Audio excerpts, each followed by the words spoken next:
tahun 2015 bulan September saya didefinitifkan dengan sebagai kepala eksekutif LPS. Saya pernah bicara dengan seorang anggota tim likuidasi, ibu-ibu, dia cerita, dia keningnya, jidatnya itu ditodong, pistol.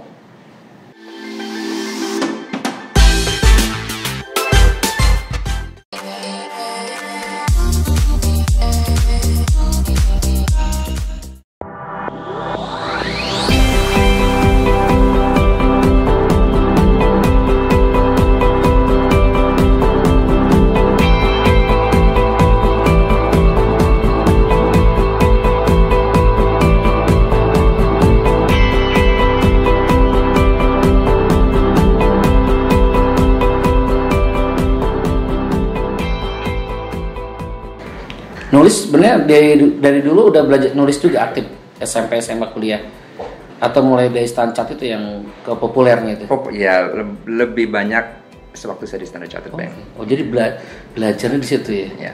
Ya sewaktu saya SMA kan sudah mulai nulis essays kan, itu dalam bahasa Inggris.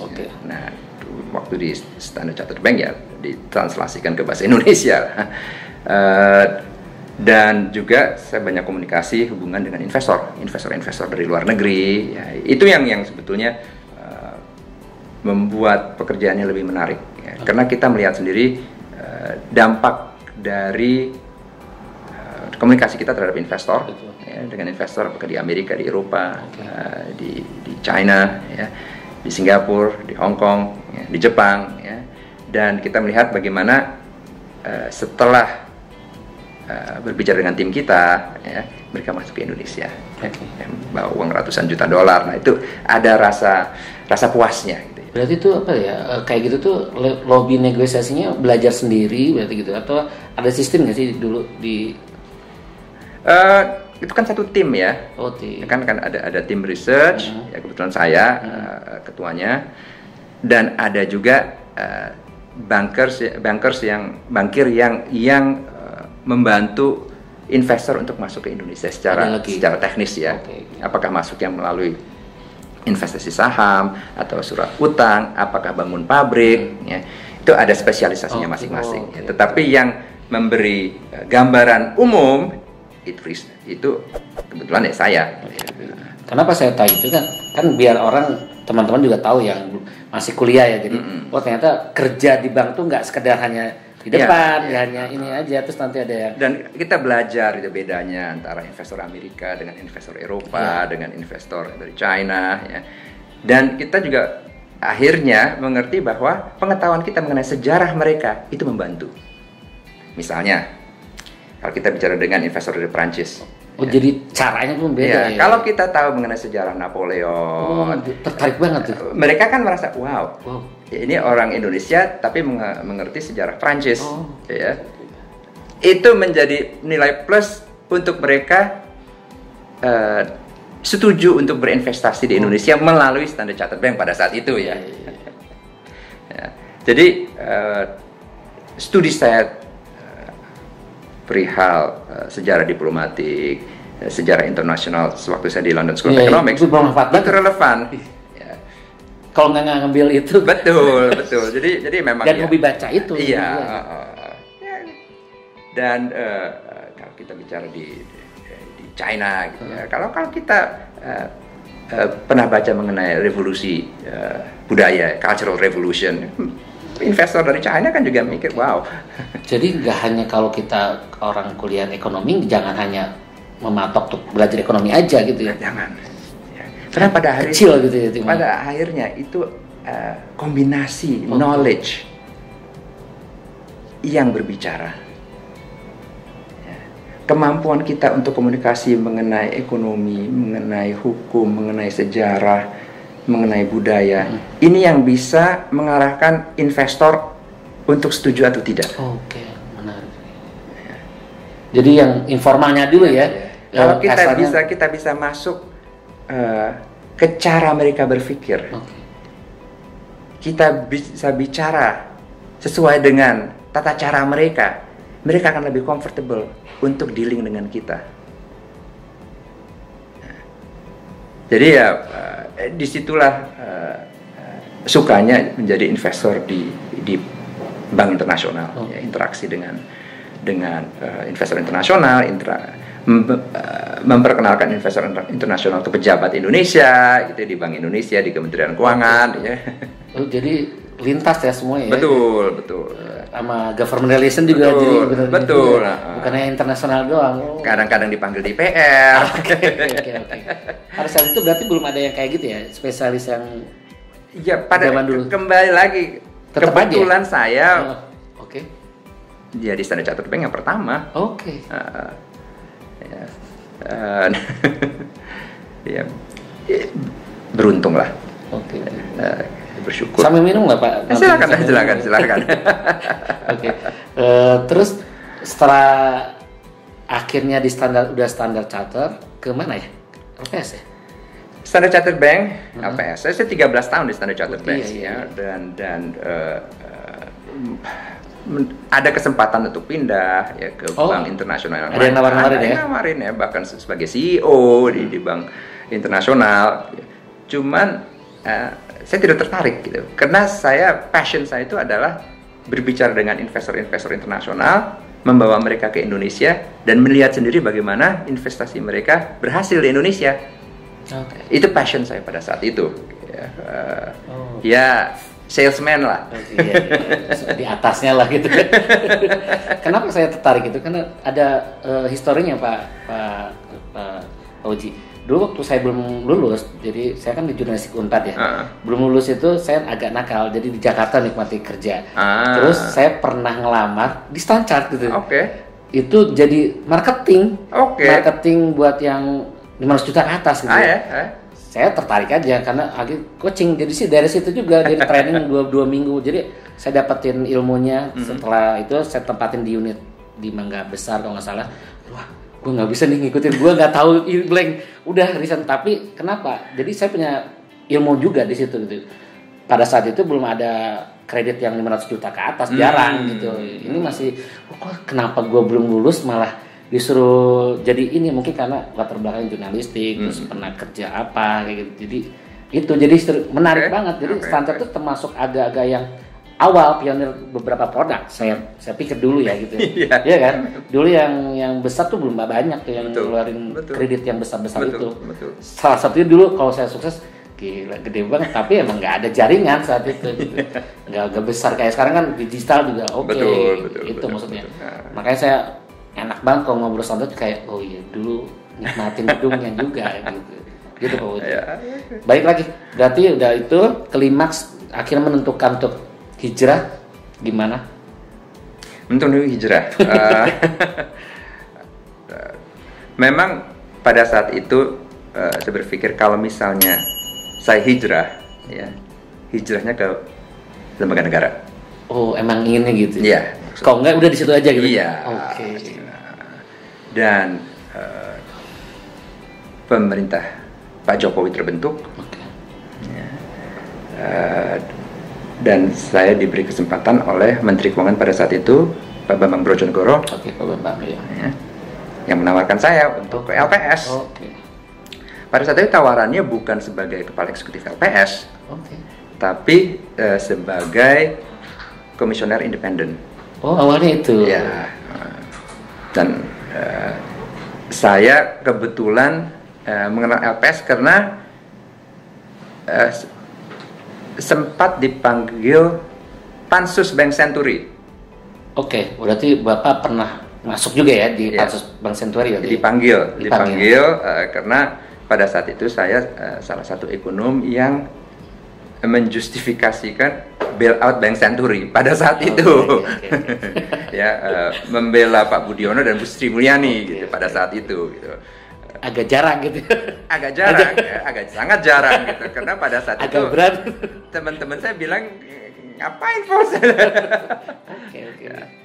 Tapi pada saat itu jadi dengan pendapat ya Pak ya? Atau masuk ke dengan pendapat ya, jadi dan ikut berdebat di media gitu. Kan pada saat itu saya percaya dengan apa yang diungkapkan oleh BI dan Kementerian Keuangan bahwa Bank Senturi adalah bank sistemik. kalau misalnya kita tidak percaya dengan otoritas perbankan pada saat itu, otoritas regulator saat itu, siapa lagi? Iya. Betul. Simple. Ya. Oh, dilihat dari sekarang emang aneh gitu. Ya. Gitu ya. Ya. Jadi 3 bulan, sampai 3 bulan saya masuk LPS sebagai komisioner independen. Ya. Pada saat itu kepala eksekutifnya Pak Kartiko Wiryatmojo. Setelah itu Pak Kartiko pindah ke Bank Mandiri. Ya. Dan berdasarkan aturan internal di LPS, yang bisa menjadi PLT kepala eksekutif itu adalah komisioner independen. Oh, otomatis itu. Oke. Aturannya seperti itu. Ya? Aturannya seperti itu, jadi ya jalannya seperti itu. Jalannya seperti itu. Ya, jadilah saya PLT kepala eksekutif LPS. Ya. Lalu pada satu bulan April tahun 2015, bulan September saya didefinitifkan dengan sebagai kepala eksekutif LPS dengan Kepres. Ya. Di situ saya belajar banyak ya, karena kasus Senturi itu walaupun saya untung karena masuk ke LPS itu berapa bulan setelah Bank Mutiara dijual. Ya. Oke. Dijual dulu. Jadi untung aja gitu. Jadi kembali lagi gitu, yang namanya jalan kehidupan ya. Jadi Bank Mutiara itu dijual pada bulan November 2014. Akhir Desember 2014 Kepres saya keluar menunjuk saya sebagai komisioner independen di LPS gitu. Tetapi kan kasus-kasus hukumnya itu masih berlanjut kan. Makanya saya sempat digugat gitu, digugatnya di pengadilan internasional, di pengadilan di Mauritius pula gitu. Ya kita menghadapi gugatan-gugatan. Jadi di LPS ini banyak residu dari transaksi Bank Senturi itu yang harus saya hadapi. Setelah belajar di dunia yang berbeda tuh Pak, satu yang praktis yang bank gitu ya, kedua lembaga negara gitu. Dulu kebayangnya LPS seperti apa, akhirnya pas masuk ternyata gila ya. Ya begitulah maksudnya ya kita harus. Kan orang awam kan apa sih LPS kerjanya itu cuma ngejamin doang gitu. Kita harus tunduk terhadap audit BPK, berhadapan dengan auditor BPK. Ya. Kita interaksi dengan kejaksaan, ya, dengan kepolisian, Bareskrim, ya, karena kan kita nutup bank. Tiap kali kita menutup bank kan kemungkinan besar kasus fraudnya besar. Ya, lebih dari 90% bank yang ditutup oleh LPS itu karena fraud. Selama saya 5 tahun di LPS, saya meng-approve, menyetujui likuidasi hampir 40 bank. Kira-kira 40% dari semua bank yang dilikuidasi oleh LPS sejak LPS didirikan. Banyak ya. Dan ya suka dukanya beragam ya. Karena kita dipercayakan untuk melikuidasi bank, ya tentunya pemilik bank tidak suka. Ya kita harus siap berhadapan dengan lobby-lobby, ya, politisi, pemilik bank, ya, yang minta supaya tidak ditutup banknya. Itu tiap hari tuh ya? Ya ada aja kan. Tapi ya, gimana ini kan kita udah diberi amanah. Iya, sistemnya seperti itu. Iya. Dan kita selama kita menjalankan tugas kita dalam koridor hukum dan aturan yang berlaku dengan niat yang tulus, ya sudah, risiko pasti ada. Jadi pemimpin itu pasti ada risiko. Ya. Risiko digugat, risiko dituntut, ya. Risiko dianggap ada potensi kerugian negara. Selalu ada. Diancam ada nggak? Ada. Oh, ada. Jadi biasa aja. Ya, tapi dibanding ancaman yang diterima oleh anak buah saya, ancaman yang saya terima tidak seberapa, karena jadi ancaman teman-teman di bawah tuh lebih. Ya, mereka tiap kali mereka melikuidasi bank, mereka ke daerah, mereka nutup bank, kan berhadapan dengan masyarakat, pemuka masyarakat, dan ancamannya bisa golok, bisa ditodong pistol, ya. Sampai pada akhirnya saya memutuskan ajudan yang melekat ke saya itu suruh nemenin tim likuidasi yang nutup bank aja. Karena bantu gitu ya. Karena dia lebih dibutuhkan di sana daripada menjaga saya gitu. Ya. Dan anak buah saya tim likuidasi. Saya senang gitu, karena merasa lebih nyaman gitu dengan adanya polisi. Saya pernah bicara dengan seorang anggota tim likuidasi, ibu-ibu, dia cerita, dia keningnya, jidatnya itu ditodong, pistol.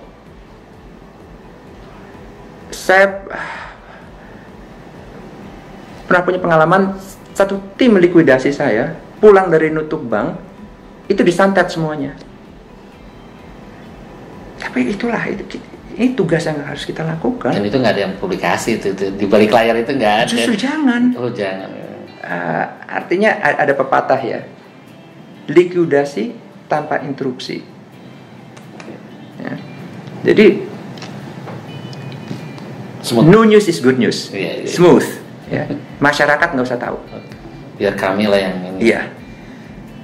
Karena kita adalah ujung tombak resolusi bank gagal. Ya. Dan